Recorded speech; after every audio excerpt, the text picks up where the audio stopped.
Hi, and welcome to this live reading from Forest Park, a Logan McKenna novel by Valerie Davisson, and this is presented by Itsy Bitsy Book Bits. Prologue, Saigon, South Vietnam, January 12th, 1975. Major Guyan Van Chin ignored the bold red-lettered signs above the shops. Guyan Van Dyck, Perlon Dental Cream, Photo. He strode quickly past bright green umbrellas blossoming over cafe tables and produce stands glowing with mango yellow and rich reds. Slim young women, sheathed in traditional white oidai, floated around traffic on bikes, their faces protected from the hot sun by broad conical straw hats. Busy mothers shopped for dinner or gossiped with friends while their children ran laughing around their feet. Toothless old men, shopkeepers, soldiers, and traffic clogged the street. In 3 short months, this scene would not exist, but for now, the army was holding and everyone was looking forward to the upcoming New Year celebrations, which began in a few short weeks. You would not be so calm if you knew. Knowing would not save them anyway, Major Chin thought grimly. Not now. And where would they go anyway? Into the ocean? There is nowhere to run. The term boat people had not yet been coined.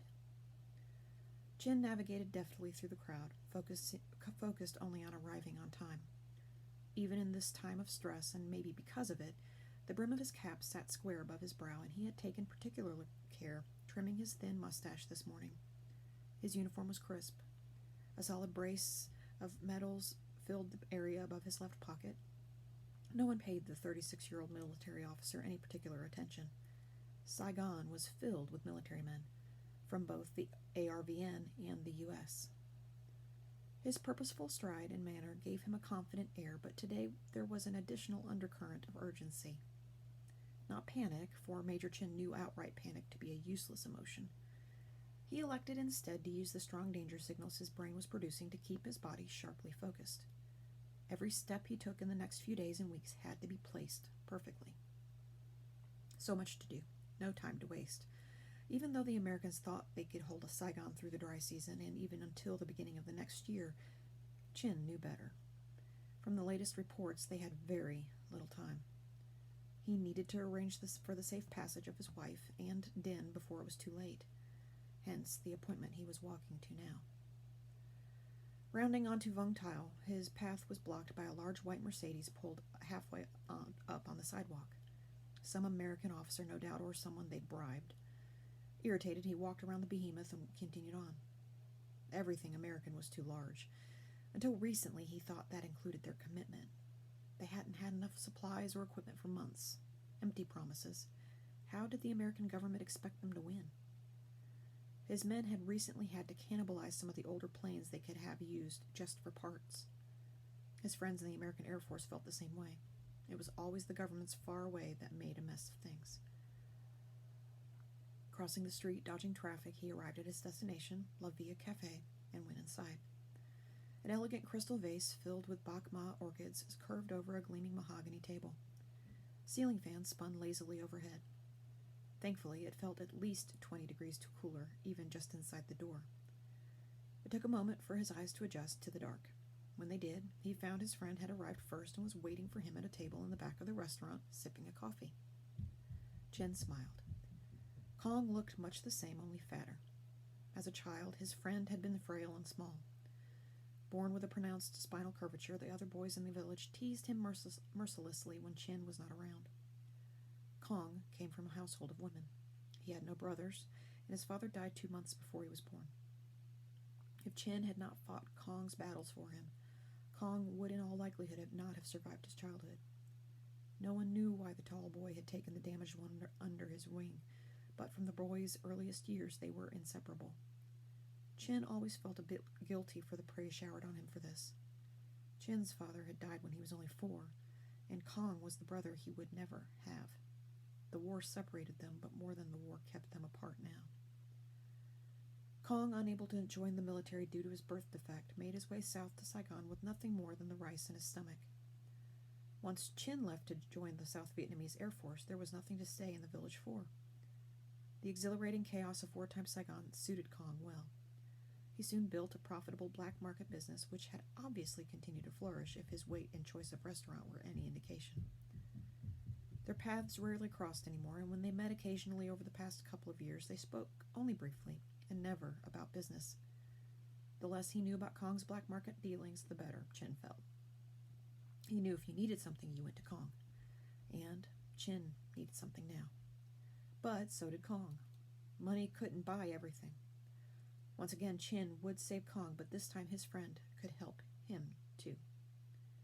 Chin's heels clicked softly on the hardwood floor as he walked to the back of the restaurant, past a series of French doors that opened onto a lush garden with a fountain to join his old friend. Kong placed his coffee down and watched his friend approach, straight and tall as ever. He did note a few more gray hairs when Chin took off his hat and placed it neatly on the white tablecloth to his right. The war was aging them all. "How are you, my friend?" Kong began. "I have already ordered for us. I hope you don't mind. I included some banh mi." "I know," he replied to the surprised look on his friend's face. Banh mi was a popular street vendor sandwich, not something you would normally get in a restaurant.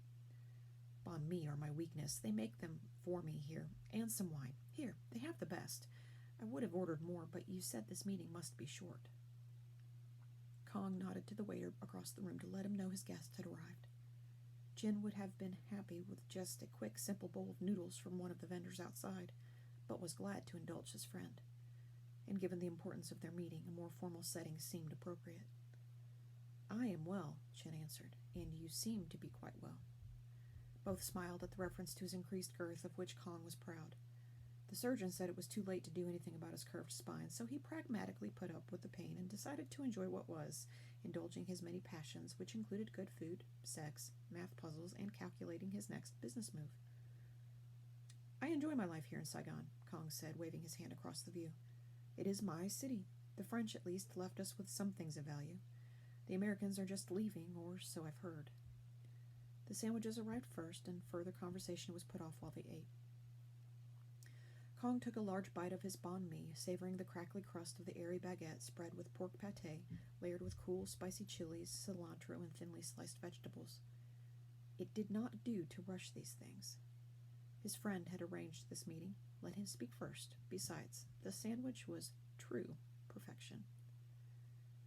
"It is our rice flour that improves on their bread," he said. Seeing his old friend made him want to be proud of being Vietnamese. "But their music," he added, closing his eyes as a middle-aged female violinist began to play a sonata in G minor near the piano. "The French also left us with their music. I do like Seneli. Do you know him?" "No, I'm afraid I do not," replied Chin. Deciding not to play the waiting game any longer with Kong, who could always beat him at it when they were boys anyway, he spoke directly, but at a much lower volume, the one thing Kong wanted to hear. "I can get you out." Neither spoke while the waiter cleared their plates and another waiter set large steaming bowls of pho in front of them with fresh bean sprouts, cilantro, peppers, and quarters of fresh lime in small dishes between them. Kong's body language remained the same, a short man with a full face, enjoying a leisurely lunch, but his eyes flicked instantly to his friends. He would have tested anyone else, but he knew Chin didn't lie, so he didn't waste time. "When?" He had heard the rumors the army could not hold much longer. He knew his money could bribe his way out, but to where? Smugglers and pirates couldn't be trusted. He did not want to wind up in Thailand in some refugee camp, living on a concrete 12-by-12 rectangle waiting for some country to take him. He wanted a straight flight to America in a U.S. military plane. And only Chin's American Air Force friends could supply that. "Soon. I have to make final arrangements." Chin paused. "And you can't bring anyone." "Just you." "Who would I bring?" Kong said, shrugging his shoulders, lifting a thin piece of spiced beef to his lips. He had long ago accepted that no woman he valued would want him. But other women were always available. They would have those women in America also, he knew. "Good. How much?" He did not think Chin would accept a bribe, but maybe some American doors higher up needed to be opened. "No money will be necessary. People are expecting you." Kong raised his eyebrows but said nothing, waiting for his friend to elaborate. Chin set his jaw, unwilling to ask the favor, but knowing for his family's sake he must. He leaned in. There will be 3 seats. My wife and my son. He is 8. They must get to America safely. If this was all Chin wanted for the price of his ticket out, for him to babysit the wife and son on a flight to America while Chin and his men were flown out with the regular military, Kong was delighted. Of course, I would be happy to. That's not all. I have responsibilities here. You must promise that if I cannot meet you right away. Here he hesitated, then went on.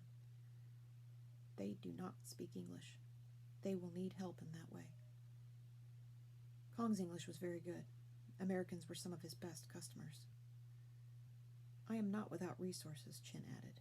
I have prepared. They will have enough. Kong looked at his childhood friend. They were so different. What would this man sitting across from him be doing if their country were not at war? Probably teaching at a university. A vision of the thick stand of bamboo surrounding and protecting their childhood village came to his mind.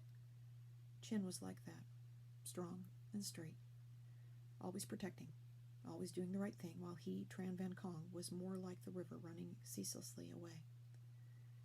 He understood what his friend was asking and how unlikely it was for Chin to make it out of Saigon if he waited too long. He, too, had heard the rumors. With a nod to his friend, he accepted both the gift of his own life and the responsibility of theirs. Chin needed one more thing, somewhere to change his cash into something more transportable, something for Min and the boy in case he didn't make it, or something for them to build with if he did. Chin was not familiar with such things, so Kong told him what narrow street to go down and which old shopkeeper to find. When he got to the shop, Chin didn't ask what a poor man on a back street was doing with diamonds at all, let alone such a stone as the largest one in the bunch. Diamonds, gold, and other currencies changed hands frequently in Saigon at that time. Everyone wanted whatever was worth the most, weighed the least, and could be smuggled through whatever customs inspections they may need to pass. Thieves worked overtime too, and instead of risking a formal appraisal, sold their gleanings to anyone with a chunk of cash. Most people over or underpaid. Few knew what they were getting. Major Guyan got lucky. Kong saw to that.